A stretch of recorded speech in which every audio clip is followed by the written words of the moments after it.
السلام علیکم friends, welcome back to Qatar news channel. تو کیسے ہیں آپ سب لوگ؟ امید کرتا ہوں آپ سارے دوست بالکل ٹھیک ٹھاک ہوں گے۔ تو دوستو، آج کی اس ویڈیو میں آپ کے ساتھ قطر کی 3 لیٹسٹ نیوز اپڈیٹس اس ویڈیو میں شیئر کروں گا۔ تو ویڈیو شروع کرنے سے پہلے تمام نئے ویورز، تمام نئے آنے والے دوستوں سے گزارش ہے کہ اگر ابھی تک آپ نے چینل کو سبسکرائب نہیں کیا تو قطر کی تمام خبروں سے باخبر رہنے کے لیے، قطر کی تمام نیوز اپڈیٹس جاننے کے لیے اور اس کے علاوہ قطر کی لیٹسٹ جابس اپڈیٹس بھی حاصل کرنے کے لیے چینل کو ضرور سبسکرائب کر لیں۔ تو چلیے دوستو، ویڈیو کو سٹارٹ کرتے ہیں۔ تو سب سے پہلی جو خبر ہے وہ دوستو یہ ہے کہ وزارت بلدیہ اور ماحولیات MME نے عمومی صفائی محکمہ نے یہ زور دیا ہے کہ وہ عید الاضحیٰ کے لیے تمام تر تیاریاں کر رہی ہیں، خاص طور پر کووڈ-19 کی پابندیوں کو بتدریج اٹھانا اور مختلف عید کی نماز کے مقامات کے افتتاح کے پیش نظر صفائی ستھرائی کرنا۔ اس طرح سے دوستو MME نے ایک بیان میں کہا ہے کہ فیلڈ ٹیمیں ملک بھر میں اس طرح کے مقامات اور آس پاس کے علاقوں کی صفائی اور ستھرائی کر رہی ہیں تاکہ وہ اس منصوبے کے مطابق نمازیوں کو وصول کرنے کے لیے تیار ہوں، جو عید الاضحیٰ شروع ہونے سے پہلے ہی اس طرح کے تمام احاطوں کا احاطہ کرنے کے لیے تیار ہیں۔ بیان میں مزید کہا گیا ہے کہ ملک بھر میں تمام تر بیچز کی صفائی کو بھی برقرار رکھنے اور وہاں کوڑے دانوں یعنی ڈسٹ بنز کی تعداد بڑھانے کی کوششیں جاری ہیں۔ دوستو، ورکرز کی ایک ٹیم کو 24 گھنٹے کام کی پیش رفت پر عمل کرنے کا کام سونپا گیا ہے۔ جہاں تک عوامی پارکس، باغات اور کارنش کے بارے میں خبر ہے تو بتایا گیا ہے کہ اچھی طرح سے آراستہ فیلڈ ٹیموں نے عوام کی سہولت کے لیے انہیں بہترین شکل میں رکھنے کے لیے کام شروع کر دیا ہے۔ اسی طرح ٹیمیں ملک بھر کے تمام مرکزی اور داخلی گلیوں میں جھاڑو اور صاف ستھرائی کر رہی ہیں۔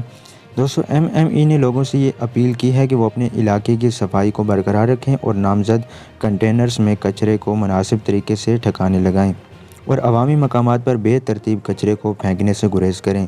تو کسی بھی متعلقہ ریمارکس یا امداد کے لیے کوئی بھی شخص اس کال سنٹر، اس کال نمبر پر رابطہ کر سکتا ہے 184 پر۔ تو دوستو، یہ تھی پہلی خبر۔ اب بڑھتے ہیں دوسری خبر کی جانب اور آپ کو بتاتے ہیں دوسری نیوز اپڈیٹ۔ تو دوستو، جو دوسری خبر ہے وہ یہ ہے کہ بچرز یعنی قصابوں پر بے ترتیب جانچ کی گئی ہے، ان کے ٹیسٹ کیے گئے ہیں تاکہ یہ یقینی بنایا جا سکے کہ وہ کووڈ-19 سے متاثر نہیں ہیں۔ اس کے علاوہ انہیں حفاظتی اقدامات کے بارے میں آگاہی دینے کے لیے کثیر الثانی کے مختلف سائز کے وضاحت اور تقسیم کر کے گائیڈ بورڈز جن میں صحت کی ضروریات اور صحت مند طرز عمل کے لیے ہدایات موجود ہیں۔ دوسری طرف MOPH نے عوام کو آگاہی کے لیے آگاہی پیغامات اور ویڈیوز تیار کی ہیں کہ کس طرح قربانی کا انتخاب کرتے ہوئے کووڈ-19 میں ہونے والے انفیکشن سے بچایا جا سکے، جو وزارت کی ویب سائٹ اور سوشل میڈیا پلیٹ فارمز پر پوسٹ کیے گئے ہیں۔ اس کے علاوہ دوستو، بیان میں کہا گیا ہے کہ فوڈ سیفٹی ٹیمز نے اس بات کو یقینی بنایا ہے کہ غذائی اجزاء اور ان کے ورکرز فوڈ سیفٹی کے رہنما خطوط اور تقاضے پورے کریں، جس میں گوشت، پانی، سطحوں اور 129 نمونوں کے لیبارٹری ٹیسٹ کروانے شامل ہیں۔ گوشت اور ورکرز کے ساتھ رابطے میں موجود سامان جہاں عام طور پر خاطر خواہ خلاف ورزیوں کے بغیر نتائج قابل قبول تھے۔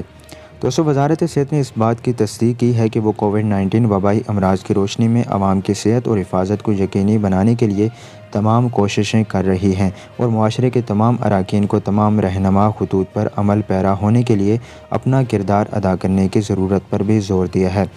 تو دوستو، یہ تھی دوسری اپڈیٹ۔ اب بڑھتے ہیں تیسری نیوز کی جانب اور آپ کو بتاتے ہیں تیسری خبر۔ تو دوستو، جو تیسری خبر ہے وہ یہ ہے کہ ڈپارٹمنٹ آف فشریز میں وزارت بلدیہ اور ماحولیات MME کی نامزد ٹیم نے قطری واٹرز میں 4300 ہامور مچھلی کے بچوں 15 گرام ان کو ریلیز کیا ہے۔